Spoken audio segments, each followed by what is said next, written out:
ఫ్యూచర్లో యాడ్స్ ఎలా ఉండబోతున్నాయో తెలుసా? మీరు ఎంతైనా తినండి, మీ కొలెస్ట్రాల్ అనేది ఒక్క ఇంజెక్షన్తో సగానికి సగం తగ్గిస్తామని యాడ్స్ రాబోతున్నాయి. ఎందుకంటే ఇప్పుడు మార్కెట్లో ఒక ఇంజెక్షన్ మీద ట్రయల్స్ జరుగుతున్నాయి. అండ్ ఆ ఇంజెక్షన్ ఎఫెక్ట్ ఏంటో తెలుసా? ఒక్క ఇంజెక్షన్ ఒక పర్సన్ బాడీలో ఉన్న కొలెస్ట్రాల్ లెవెల్ని అప్ టు 69% వరకు తగ్గించారు. జస్ట్ మీరు విన్నది నిజమే. బట్ ఇది ఎలా వర్క్ అవుతుందనే కదా. మామూలుగా ప్రజెంట్ ఎక్కువ కొలెస్ట్రాల్ ఉన్న వాళ్ళు ట్రెడిషనల్గా ఉన్న cholesterol lowering drugs like statins లాంటి వాటిని డైలీ తీసుకోవాల్సి వచ్చేది. బట్ ఇప్పుడు వచ్చిన ఈ వెర్వ్ 102 ఇంజెక్షన్ ఒక రకమైన one time gene editing treatment అనమాట. ఇది మన లివర్లో ఉండే PCSK9 అనే జీన్ని స్విచ్ ఆఫ్ చేస్తుంది. బేసిక్గా ఈ PCSK9 అనే జీన్ మన బ్లడ్ నుంచి లివర్ ఎంతవరకు LDL కొలెస్ట్రాల్ లేదా బ్యాడ్ కొలెస్ట్రాల్ని తీసేయాలని డిసైడ్ చేస్తుంది. ఇప్పుడు దానికి టర్న్ ఆఫ్ చేసామంటే మన బ్లడ్ నుంచి లివర్ ఎంతవరకు అయినా LDL కొలెస్ట్రాల్ని తీసేయగలదు. అండ్ క్లినికల్గా దీన్ని 14 మంది పేషెంట్స్ మీద టెస్ట్ కూడా చేశారు. అండ్ వీళ్ళకి ఫెమిలియల్ హైపర్ కొలెస్ట్రాలోమేలియా అనే ఒక జెనెటిక్ డిసార్డర్ ఉంది. దీనివల్ల వాళ్ళకి బాడీలో ఎక్కువ బ్యాడ్ కొలెస్ట్రాల్ స్టోర్ అయింది. ఇందులో వీళ్ళకి 3 రకాల ఇంజెక్షన్స్ ఇచ్చారు. కొంతమందికి లో డోస్, వాళ్ళకి బాడీలో 21% యావరేజ్ రిడక్షన్ జరిగింది. అండ్ కొంతమందికి మీడియం డోస్ ఇస్తే 41% వరకు బ్యాడ్ కొలెస్ట్రాల్ రిడక్షన్ జరిగింది. అండ్ హై డోస్ 51%కి, బట్ ఒక పేషెంట్కి మాత్రం దాదాపు 69% వరకు తగ్గిందంట. ప్రజెంట్ ఇది ఎర్లీ స్టేజ్లో ఉంది. అండ్ ఇక్కడ ఉన్న పేషెంట్స్ ఎటువంటి సైడ్ ఎఫెక్ట్స్ కనిపించాలి. అండ్ ఇప్పుడు దీని మీద ఎక్కువ మంది హ్యూమన్స్ మీద ట్రైల్ చేయాలని చూస్తున్నారు. అండ్ ఫ్యూచర్లో ఒక ఇంజెక్షన్ బాడీలో ఉన్న మొత్తం కొలెస్ట్రాల్ని తీసేసే రోజులు కూడా రాబోతుంది. ఒకప్పుడు మన బాడీలో డయాబెటీస్ ఉందో లేదో అనేది ఎలా చెక్ చేసేవాళ్ళు తెలుసా? వింటేనే మీకు అసహ్యం వేస్తుంది. ఎలా అంటే పేషెంట్ యూరిన్ని టేస్ట్ చేసి చెక్ చేసేవాళ్ళు.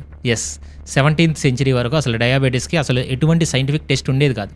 అండ్ ఆ టైంలో ఎవరైనా పేషెంట్ వస్తే వాళ్ళ యూరిన్ని తీసుకుని దాన్ని టేస్ట్ చేసేవాళ్ళు. ఆ యూరిన్ తీయగా ఉంటే వాళ్ళకి షుగర్ ఉన్నట్టు, నార్మల్గా ఉంటే నార్మల్ ఉన్నట్టు. అయితే ఇక్కడ ఇష్యూ ఏంటంటే ఎవరైనా honey, fruits, jaggery and sweet bread లాంటివి తీసుకుని ఈ టెస్ట్కి వెళ్తే వాళ్ళకి షుగర్ లేకపోయినా యూరిన్ స్వీట్గానే ఉంటుంది. అండ్ అలాగే రెనల్ గ్లైకోషూరియా అనే ఒక రేర్ కిడ్నీ కండిషన్ ఉంటుంది. ఈ కండిషన్ ఉన్న వాళ్ళలో ఏమవుతుందంటే వాళ్ళ కిడ్నీ షుగర్ని లీక్ చేస్తుంది. ఈవెన్ వాళ్ళ బ్లడ్ షుగర్ నార్మల్గా ఉన్నా సరే అలాంటి వాళ్ళు యూరిన్కి వెళ్ళినప్పుడు స్వీట్గా వస్తుంది. బట్ వాళ్ళకి షుగర్ ఉందా లేదా అనేది యూరిన్ బట్టి చెప్పలేం. అయితే ఈ ప్రాక్టీస్ యూరోప్లో జరిగేది. ఇండియా వరకు చూసుకుంటే ఇండియాలో షుగర్ని మధుమేహ అని పిలిచేవాళ్ళు. అండ్ దీనికి మీనింగ్ స్వీట్ యూరిన్ అని. అయితే మన ఇండియన్స్ యూరిన్ని టెస్ట్ చేసేవాళ్ళు కాదు. వాళ్ళు మొదట పేషెంట్ని మీరు చాలా ఎక్కువగా యూరిన్కి వెళ్తున్నారా లేదా అని అడిగేవాళ్ళు. అండ్ సెకండ్, వాళ్ళ యూరిన్ని ఒక ప్లేట్ మీద పెట్టి చీమలు అండ్ ఈగలు ఉండే వాటి దగ్గర పెట్టేవాళ్ళు. ఆ యూరిన్లో షుగర్ అంటే చీమలు అండ్ ఈగలు అక్కడికి వచ్చేవి. మన వాళ్ళు అలా కనిపెట్టేవాళ్ళు. బట్ ఇక్కడ కూడా అదే ఇష్యూస్. దాని తర్వాత మోడర్న్ టెక్నాలజీ వచ్చింది. ఈ టెస్ట్ని ఎలా చేయాలని కనుక్కున్నారు. అండ్ ఇప్పుడు అది అంత ఈజీ అయిందంటే మన ఇంట్లోనే ఉంది. ఎటువంటి డాక్టర్ హెల్ప్ లేకుండా మనం ఈ టెస్ట్ చేసుకోవచ్చు. అది కూడా ఇండియా స్మార్టెస్ట్ గ్లూకోమీటర్ అయిన బీట్వో గ్లూకోమీటర్తో. అండ్ ఇది మార్కెట్లో ఉన్న ఒకే ఒక పేటెంటెడ్ USB కనెక్టెడ్ గ్లూకోమీటర్. దీంతో షుగర్ ఎలా చెక్ చేసుకోవాలనే కదా మీ డౌట్. అది ఎలాగో ఇప్పుడు మీకు డీటెయిల్గా చూపిస్తాను చూడండి. ఫస్ట్ మనకి బాక్స్లో 4 ఐటమ్స్ ఉంటాయి. ఒకటి BeatO Curv glucometer, 2 lancing pen, 3 test strips, 4 sterile lancets. So first మీ మొబైల్లో ఈ బీట్వో యాప్ని ఇన్స్టాల్ చేసుకోండి. అండ్ ఆ తర్వాత డీటెయిల్స్ ఫిల్ చేశాక టేక్ రీడింగ్ అనే ఆప్షన్ మీద క్లిక్ చేయండి. ఆ తర్వాత కరు గ్లూకోమీటర్ని ఫోన్కి అటాచ్ చేయండి. మీది మైక్రో USB అయితే C2 మైక్రో USB కనెక్టర్ కూడా బాక్స్లో ఉంటుంది. సో ఒకసారి ఇది కనెక్ట్ అయ్యాక టెస్ట్ స్ట్రిప్స్ని ఈ గ్లూకోమీటర్కి అటాచ్ చేయండి. ఆ తర్వాత లాన్సింగ్ పెన్ ఓపెన్ చేసి అందులో లెన్సెట్స్ని వాటి క్యాప్ తీసి పెట్టండి. ఆ తర్వాత ఆ పెన్ని మీ వేలు మీద పెట్టి బటన్ని ప్రెస్ చేయండి. అదే చిన్న హోల్ని చేస్తుంది. తర్వాత ఈ బ్లడ్ డ్రాప్ని స్ట్రిప్ మీద పెట్టండి. ఒక 10 నిమిషాలు వెయిట్ చేస్తే మీ రిపోర్ట్ మీకు వస్తుంది. మామూలుగా అయితే ఎర్లీ మార్నింగ్ ఏం తినకుండా పరగడుపునే ఈ షుగర్ టెస్ట్ చేసుకోవాలి. ఆ తర్వాత కూడా చేసుకోవచ్చు. బట్ మీరు ఫుడ్ తిన్నాక 2 గంటల గ్యాప్ ఇవ్వాలి. అప్పుడే బెస్ట్ రిజల్ట్స్ వస్తాయి. ఈ glucometer CDSCO and ISO certified. And ఆ యాక్యురసీ క్వాలిటీ కూడా చాలా ఎక్కువ. అండ్ దీనికి లైఫ్ టైం వారంటీ కూడా ఉంది. ఒకటి గుర్తుపెట్టుకోండి, మన ఇంట్లో వెయిట్ చెక్ చేసుకునే మిషన్ BP మానిటర్ ఉండడం ఎంత ఇంపార్టెంటో ఈ గ్లూకోమీటర్ ఉండడం కూడా అంతే ఇంపార్టెంట్. అండ్ ఈ బీట్వో యాప్లో మీ రీడింగ్స్ బేస్ చేసుకుని ఎస్టిమేటెడ్ HbA1cని కూడా చూపిస్తుంది. అండ్ ఈ రిపోర్ట్స్ని మీ డాక్టర్స్తో లేదా మీ ఫ్యామిలీ మెంబర్స్తో కూడా షేర్ చేసుకోవచ్చు. ఎక్కడ కొనాలని కదా, అమెజాన్ ఆర్ ఫ్లిప్కార్ట్లో మీకు కేవలం $599కే దొరుకుద్ది. వెంటనే వెళ్ళి ఆర్డర్ చేసుకోండి. రీసెంట్గా జపాన్ సైంటిస్టులు మళ్ళీ కొత్తగా ఒకటి కనిపెట్టారు. అండ్ ఈసారి చాలా కొత్తగా ఉంది. అదేంటంటే మీ మమ్మీ గారు ఏ మంత్లో ప్రెగ్నెంట్ అయ్యారో ఆ మంత్ని బట్టి మీ మెటబాలిజం డిపెండ్ అయ్యి ఉంటుందంట. అండ్ ఈ రీసెర్చ్లో తేలింది ఏంటంటే ఎవరైతే కోల్డర్ మంత్లో ప్రెగ్నెంట్ అవుతారో వాళ్ళకి పుట్టే పిల్లల్లో lower BMI body mass index ఉంటుంది. అండ్ అలాగే మన పొట్ట దగ్గర ఏర్పడే ఫ్యాట్ అండ్ అలాగే ఫాస్టర్ మెటబాలిజం ఉంటుందంట.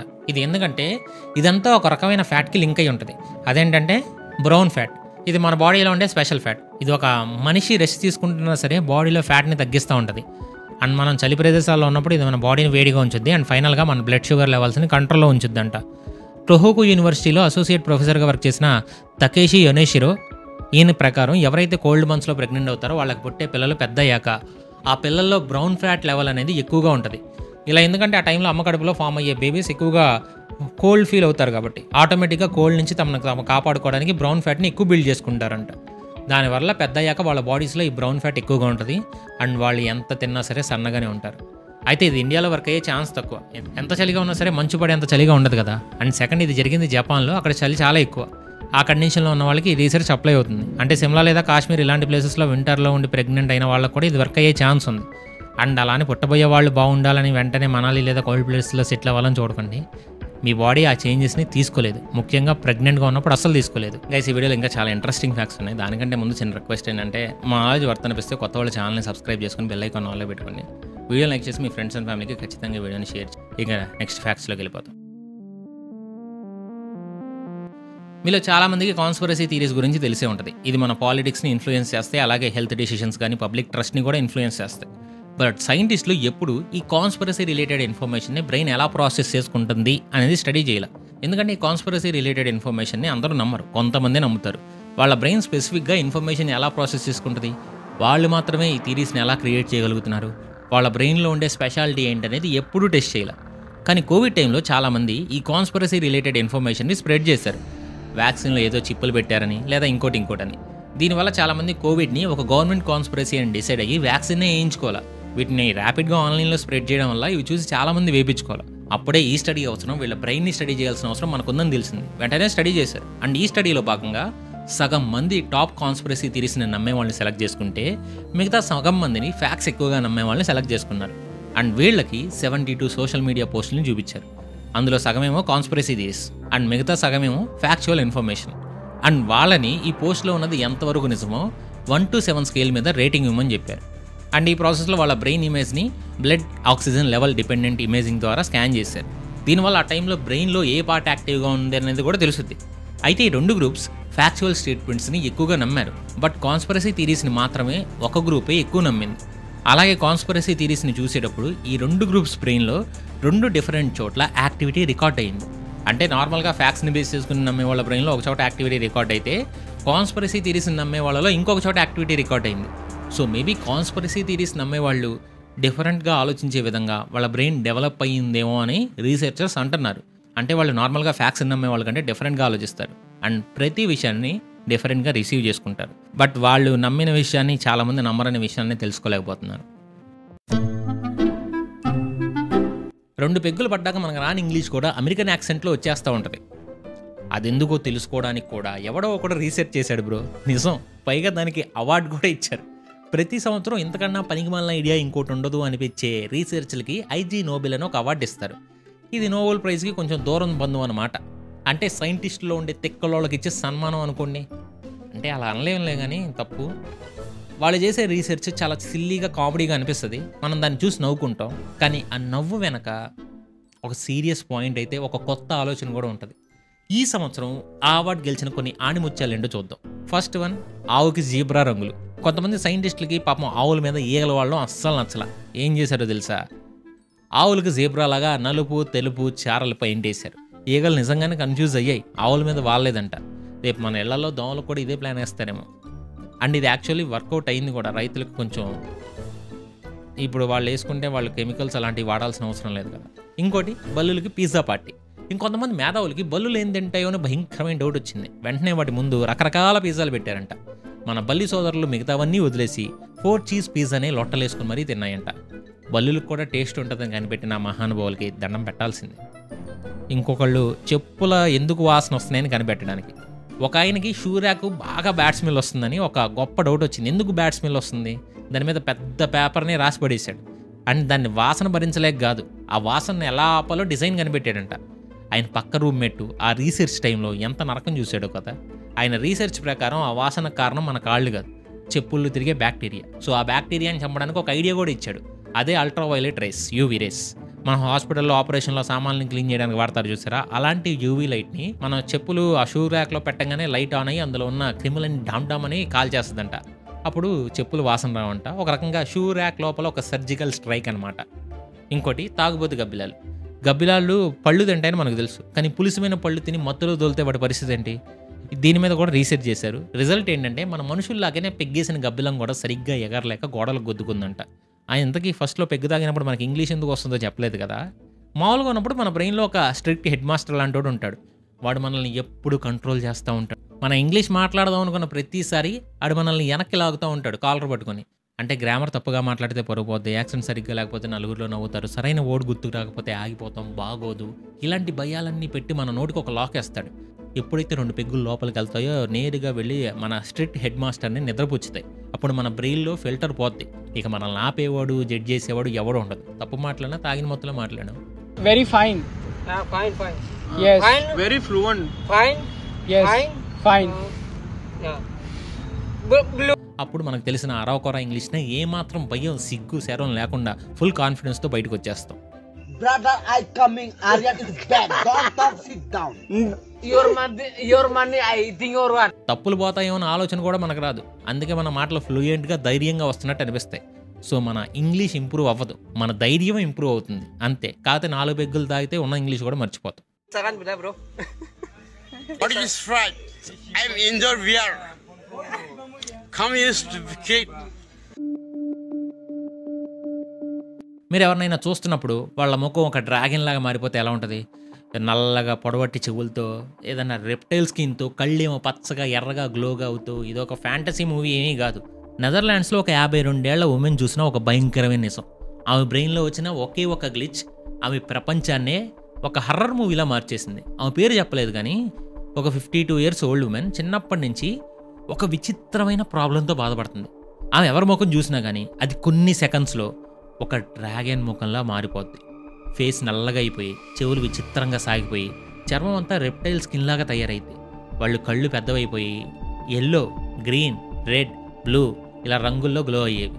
ఎంత దారుణంగా అంటే కొన్నిసార్లు రూమ్లో ఎవరూ లేకపోయినా ఆమెకి గాలిలో ఈ డ్రాగన్ ఫేసెస్ కనిపించేవి. డాక్టర్స్ ఆమెకి blood test, EEG, neurological exams అన్నీ చేశారు. అన్నీ పర్ఫెక్ట్లీ నార్మల్. కానీ ఎంఆర్ఐ స్కాన్ తీసినప్పుడు వాళ్ళకి అసలు విలన్ దొరికాడు. ఆమె బ్రెయిన్లోని వెంట్రల్ ఏదో పెద్ద పేరుంది, ఇక్కడ స్క్రీన్ మీద వస్తా చదువుకోండి. సో ఇందులో ఫేస్ ప్రాసెసింగ్ సెంటర్కి దగ్గరలో పుట్టుకతో వచ్చిన చిన్న చిన్న లెసియాన్స్ ఉన్నాయంట. ఈ చిన్న గ్లిచ్ వల్లే ఆమె బ్రెయిన్ ఫేసెస్ని సరిగ్గా రికగ్నైజ్ చేయలేకపోతుంది. సో ఈ విచిత్రమైన కండిషన్కి ఒక పెద్ద పేరు కూడా ఉంది. అది కూడా స్క్రీన్ మీద వేస్తాను, నా వల్ల కాదు అంతంత పెద్ద పేర్లు అయితే. సో సింపుల్గా చెప్పాలంటే మన బ్రెయిన్ ఒక లైబ్రరీ లాంటిది. మనం చూసే ప్రతి ఫేస్ని ఒక ఫోటోలాగా సేవ్ చేసుకుంటుంది. కానీ ఆ విషయంలో ఆ లైబ్రరీలోని ఫేషియల్ రికగ్నిషన్ సాఫ్ట్వేర్ కరప్ట్ అయింది.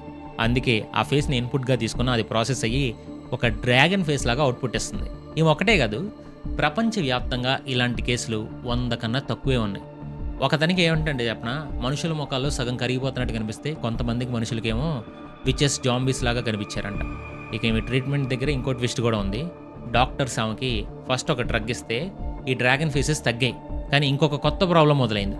రాత్రి పడుకున్నప్పుడు పెద్ద పెద్ద శబ్దాలు వినిపించడం స్టార్ట్ అయిందంట. ఫైనల్లీ అల్జీమర్స్ డిసీజ్కి వాడే రివాస్టిజిమిన్ అనే డ్రగ్ వాడిన తర్వాత ఆ సౌండ్స్ అండ్ డ్రాగన్ ఫేసెస్ 2 కంట్రోల్లోకి వచ్చాయంట. సో మనం చూస్తున్న ఈ ప్రపంచం మన కళ్ళు చూస్తుంది కాదు, మన బ్రెయిన్ మనకి చూపిస్తుంది. అండ్ ఆ బ్రెయిన్లో ఒక చిన్న గ్లిచ్ వస్తే మన రియాలిటీ మారిపోతుంది. మన చుట్టూ ఉన్న మనుషులు కూడా డ్రాగన్స్ లాగా కనిపించవచ్చు. ఇప్పుడు మనలో చాలామంది నాన్ వెజ్ తినేవాళ్ళు ఉంటారు అండ్ కొంతమంది తినరు. సో తినని వాళ్ళని తినేవాళ్ళు ఎప్పుడూ తినరా అని అడుగుతూ ఉంటారు కదా. యాక్చువల్గా అలా చేయకూడదంట. ఎందుకంటే నాన్ వెజ్ తినని వాళ్ళు నాన్ వెజ్ని ఒక షిట్ లాగా చూస్తారు. ఎస్, మీరు విన్నది నిజమే. ఇప్పుడు మనుషులు తాము ఇష్టపడిన ఫుడ్ని చూసినప్పుడు 2 రకాల రియాక్షన్స్ ఉంటాయి. ఒకటి డిస్టేస్ట్ అండ్ 2 డిస్గస్ట్. ఈ డిస్టేస్ట్ అనేది బేసిక్ సెన్సరీ రిజెక్షన్. అంటే కొంతమందికి కొన్ని రకాల టేస్ట్లు నచ్చవు. ఫర్ ఎగ్జాంపుల్ చాలామందికి వంకాయ కూర నచ్చుద్ది, బట్ మా స్క్రిప్ట్ రైటర్కి ఆ టెక్స్చర్ నచ్చదు. అలాగే బిటర్, సోర్ లేదా వియర్డ్ టెక్స్చర్ ఉన్న ఫుడ్స్ కొంతమందికి నచ్చవు. అది బోత్ వెజిటేరియన్స్లో, నాన్ వెజిటేరియన్స్లో కామన్గా ఉంటుంది. లైక్ రా ఆనియన్స్ ఎవరో తినరు. అలాగే వేపాకు లేదా స్ప్రౌట్స్ లేదా ఆలివ్స్ ఇలా ఆ ఫుడ్ని చూడంగానే లేదా తినంగానే మనకు ఒక రకంగా అనిపిస్తుంది. దీని మీద మనకి మొరల్ ఆబ్లిగేషన్ ఏమీ ఉండదు. అయ్యో ఇది తింటే పాపం తగులుతుందని. కానీ డిస్గస్ట్ అంటే ideologically and biologically loaded reaction అనమాట. కేవలం హ్యూమన్స్కి మాత్రమే ఈ రియాక్షన్ ఉంటుంది. అండ్ ఇక్కడ ఎలా ఉంటుందంటే ఫుడ్ టేస్ట్ కన్నా మోరల్ ఆబ్లిగేషన్ అడ్డం పడతాయి, లేదా అది తింటే మనకు రోగాలు వస్తాయని భయమైనా ఉండొచ్చు. సో బేసిక్గా రీసెర్చర్స్ కొంతమంది ప్యూర్ వెజిటేరియన్స్ని తీసుకొని వాళ్ళకి కుకుడ్ చికెన్, బేకన్ అండ్ స్టీక్ని చూపించినప్పుడు వాళ్ళ రియాక్షన్ ఏంటంటే వాళ్ళకు కొంచెం నాసియా వచ్చింది, అంటే వామిట్ చేసుకోవాలని అనిపించడం.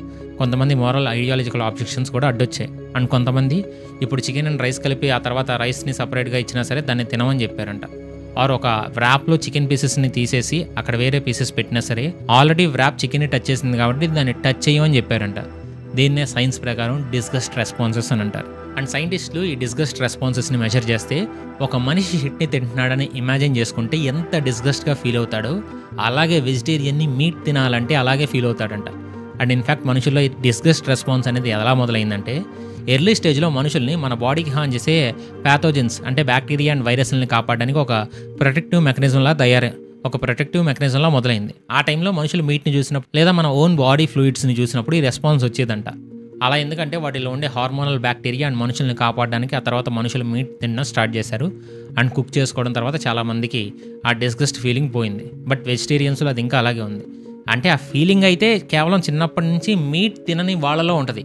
ఆల్రెడీ తిన్న వాళ్ళకి ఆ టేస్ట్ ఎలా ఉంటుందో తెలుస్తుంది కాబట్టి వాళ్ళు దాన్ని చూసినప్పుడు డిస్గస్ట్గా ఫీల్ అవ్వరు. That's all for today guys. మా నాలెడ్జ్ మీకు షేర్ చేసిన నాలెడ్జ్ మీకు ఎంతో కొంత వాల్యుబుల్ అనిపిస్తే మీరు ఇచ్చే సపోర్ట్ ఏం లేదు. కొత్త వాళ్ళు చూస్తుంటే సబ్స్క్రైబ్ చేయడం, పాత వాళ్ళు ఆల్రెడీ వీఆర్ ఫ్యామిలీలో జాయిన్ అయిన వాళ్ళు చూస్తుంటే వీడియోని లైక్ చేసి మీ ఫ్రెండ్స్ అండ్ ఫ్యామిలీకి షేర్ చేయడం. మీరు చేసే ఈ చిన్న హెల్ప్ మాకు ఎంతో బూస్ట్ ఇస్తుంది.